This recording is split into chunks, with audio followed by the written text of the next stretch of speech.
নমস্কার বন্ধুরা।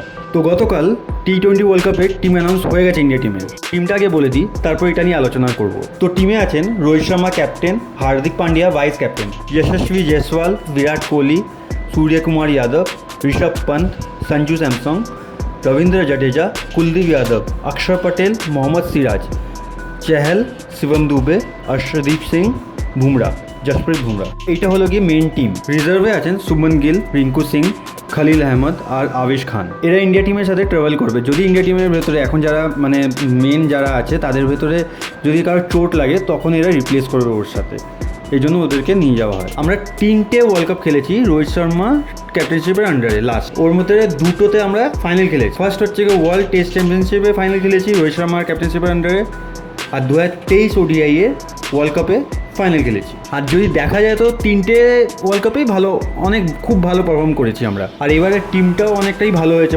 বোর্ড একটা স্টেপ নিয়েছে ন্যায্য প্লেয়ারদেরকে সাপোর্ট করার উপরে, চুজ করার উপরে। তো ওইটা দেখে আরও আগ্রহ বা কনফিডেন্স বাড়ছে যে এবার হলেও হয়তো আসতে পারে ওয়ার্ল্ড কাপ আফটার 2007 টি-20 ওয়ার্ল্ড কাপ। আমার নিজস্ব একটা খুশির কারণ এই টিম সিলেকশনটা দেখার পরে, ফার্স্ট হলো গিয়ে সঞ্জু স্যামসং আর সেকেন্ড হলো গিয়ে যুজবেন্দ্র চেহল।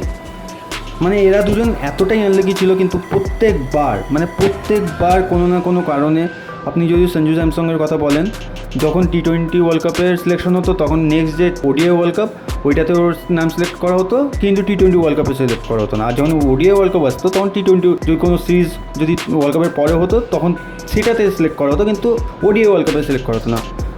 ভাগ্য ভালো আমাদের সবার যে এইবার সঞ্জু স্যামসং আর যুজবেন্দ্র চেহল দুজনেই। আর সত্যি মন থেকে এবার প্রার্থনা করবো যে এরা দুজন যাতে পারফর্ম করে দেখায় আর ইন্ডিয়াকে টি-20 ওয়ার্ল্ড কাপটা আবার এনে দেয়। বাট এই টিমের ভেতরে একটা আশ্চর্য কারণ আছে, আশ্চর্য হওয়ার একটা কারণ আছে যে রিঙ্কু সিং নাকি এই টিমের সদস্য হতে পারেনি। রিজার্ভে আছে বাট স্টিল এই টিমের নাকি সদস্য হতে পারেনি। লাস্ট ম্যাচেও সে খুব দারুণ খেলেছিল ইন্ডিয়া টিমের হয়ে, 50 করেছিল। অ্যাট দ্য মোমেন্ট সবার থেকে best finisher in Indian cricket, তাও চান্স পেল না। কেউ না কেউ বালিকা বাকরা হবেই এই বিসিসিআই সিলেকশন কমিটির জন্য। যে লাস্ট ম্যাচে সলিড খেললো, সলিড একটা 50 করলো, তাকেই নিল না। ইনফ্যাক্ট আপনি যদি রিঙ্কু সিংয়ের ইন্ডিয়া টিমের হয়ে যে অল ওভার ক্যারিয়ারটা দেখেন, যবে থেকে স্টার্ট করেছে ইন্ডিয়া টিমের হয়ে খেলা, বেশি খেলেনি, অল্পই খেলেছে, তো ম্যাক্সিমাম ম্যাচেও রান আছে। ইনফ্যাক্ট রান না থাকলে ফিনিশ করে এসেছে, অ্যাজ আ ফিনিশার হিসেবে খুব ভালো ব্যাট করেছে, তাও সে নেই। ওর বদলে কাকে নিয়েছে? ওর বদলে নিয়েছে হচ্ছে কি হার্দিক পান্ডিয়াকে। লাস্ট আইপিএলে এই যে আইপিএলটা চলছে, এটাতে একটাতেও ভালো পারফরমেন্স নেই, না বলে না ব্যাটে। তো ও অ্যাজ আ ফিনিশার খেলছে আমাদের ইন্ডিয়া টিমের হয়ে। আমি এখন অবধি বুঝতে পারছি না যে হার্দিক পান্ডিয়ার ভেতরে পদে কী মধুটা আছে যে বিসিসিআই ওর পদেই কেন পড়ে থাকে, জানি না, গড নোস। আচ্ছা, কিছু বড় প্লেয়ারের নাম বলি যারা টিম থেকে বাইরে গেছেন, যেমন কি বিসিসিআইয়ের ফেভারিট কেএল রাহুল, তারপরে ওর পরে আসলো গিয়ে ওয়ার্ল্ড নাম্বার 1 স্পিনার কিছুদিনের জন্য যে হয়েছিল টি-20তে, রবি বিষ্ণুই। আর তারপরে আশ্চর্যভাবে বাদ পড়েছেন হচ্ছে শ্রেয়স আইয়ার। ও নিজের স্ট্রাইক রেটও বাড়িয়েছিল ইন আইপিএল অ্যাজ ওয়েল। ও বসেছিল না, ও চেষ্টা করে যাচ্ছিলো, কিন্তু যাই হোক ও চান্স পায়নি। আর আমারও মনেও হচ্ছে না যে এই টিমে চান্স পাওয়ার দরকার ছিল ওর। আর তার সাথে আরেকজন যে শুভমন গিলের যদি আপনারা কিছু লাস্ট ওয়ার্ল্ড চ্যাম্পিয়নশিপ দেখেন, যেমন কি টেস্ট চ্যাম্পিয়নশিপ হলো, টি-20 বা ওডিআই, কোনোটাতেই ও পারফর্ম করতে পারেনি।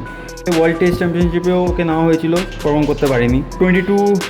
টি-20 ওয়ার্ল্ড কাপেও নেওয়া হয়েছিল, ওইটাতেও খুব বাজে পারফর্ম করেছে। 23 ওডিআই ওয়ার্ল্ড কাপেও নেওয়া হয়েছিল, ওইটাতেও পারফর্ম করতে পারেনি। আপনি ভাবতে পারবেন না, ও লাস্ট ইয়ার অবধি বেস্ট প্লেয়ার ছিল, বেস্ট রাইজিং প্লেয়ার ছিল, ইনফ্যাক্ট বেস্ট প্লেয়ার ছিল ওয়ার্ল্ড ক্রিকেটের ভেতরে, কিন্তু সে এখন ইন্ডিয়া টিমে নেই, টি-20 ইন্ডিয়া টিমে নেই। কেন যে ও যখন পারফর্ম করতে পারছিল না তখন জয়সওয়াল ভালো মতন পারফর্ম করে দিচ্ছিল, ইনফ্যাক্ট এখনও দিচ্ছে।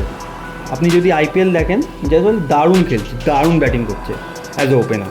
আর জয়সওয়ালও যদি ওই সময় এখন যদি ড্রপ হয় ইন্ডিয়া টিম থেকে চোটের জন্য বা ফর্মের জন্য, তো ওর বদলে বিরাট কোহলি ওপেন করবে, রোহিত আর বিরাট করবে ওপেন। আচ্ছা, এই টিমের কিছু হাইলাইটসের কথা বলি।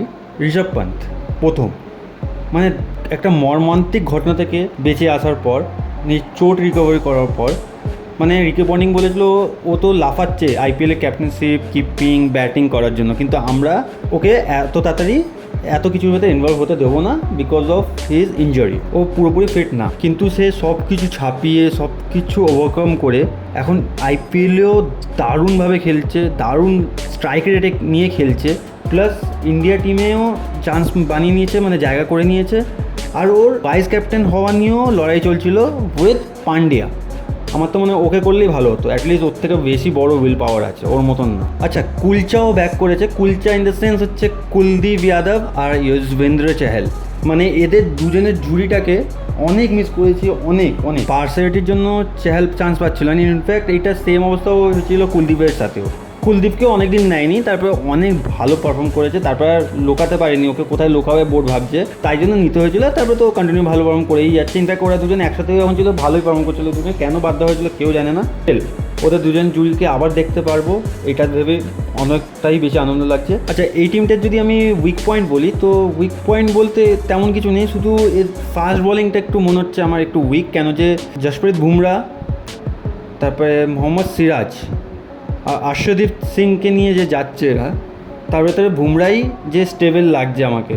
কেন যে লাস্ট কিছু দিন ধরে, কিছু সিরিজ ধরে আর্শদীপ সিং আর মোহাম্মদ সিরাজের খুব একটা ভালো পারফরমেন্স নেই। আর এছাড়া যদি এদের বদলে যদি মোহাম্মদ সামি হতো, তাহলে অনেকটাই মনে হতো বিশাল ভালো strong bowling line up. But still এখানে বুমরাকে ছাড়া এরা দুজন আমার মনে হয় না কিছু করতে পারবে, আর করতে পারলে তো আমাদেরই ভালো।